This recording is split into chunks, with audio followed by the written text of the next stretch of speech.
বুকে ফেরত দেন। আমি কিচ্ছু চাই না, চাকরি করবো না।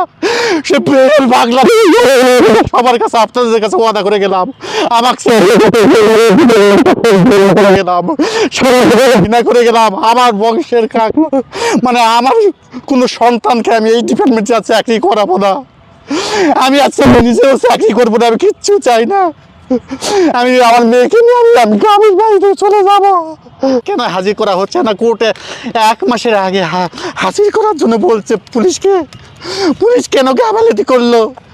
আদালত বলছে পুলিশ গাফিলতি করেছে। আগের 2 আয়ু এবং 2 ওসি সহ এরা কেন গাফিলতি? যারা মদত দিয়েছিল তাদেরকেও আইনের আওতায় এনে জিজ্ঞাসাবাদ করা হোক এবং সঠিক বিচার করা হোক। মাননীয় প্রধানমন্ত্রী, আপনি কিন্তু বাবা, আপনিও বাবার দুঃখ বুঝবেন। আমিও বাবা, আপনিও বাবা।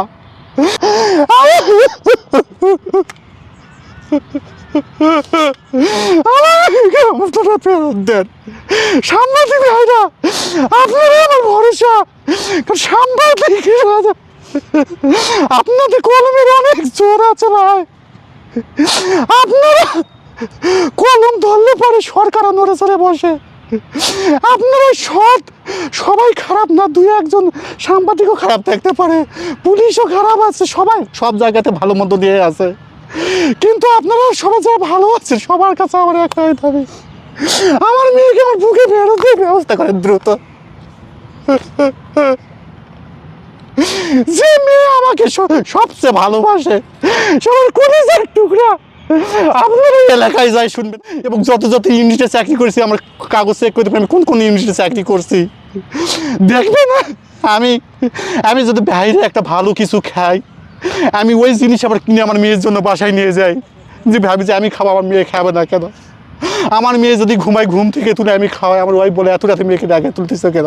আমি করছি না, মেয়ে না খেলে আমি ঘুম পাতে পারবো না।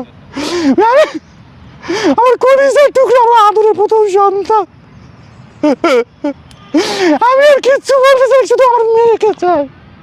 আমার মেয়েকে আপনারা ফেরত দেন। আমার মেয়েকে আপনারা ফেরত দেন। মাননীয় স্বরাষ্ট্রমন্ত্রী এবং বাংলাদেশের জনগণ সবার কাছে আমার একটাই দাবি, আমার মেয়েকে আপনারা সবাই সহযোগিতা করেন, আমার বুকে এবং তার মার কাছে ফিরিয়ে দিন। আমরা 2 স্বামী স্ত্রী এই ঢাকা শহর জানাতে আমরা একটু হোটেলে থাকতেছি, খাইয়ে না খাইয়ে আজ কদিন একটা ঢাকা শহর থাকতে গেলে কত খরচ আপনারা জানেন তো ভাই। আমরা এই ছোটো বাচ্চাটা, আমার 6 মাসের বাচ্চা, তাকে দিয়ে আমরা ঢাকা শহরে প্রত্যেক দিন ঘুরে বেড়াচ্ছি।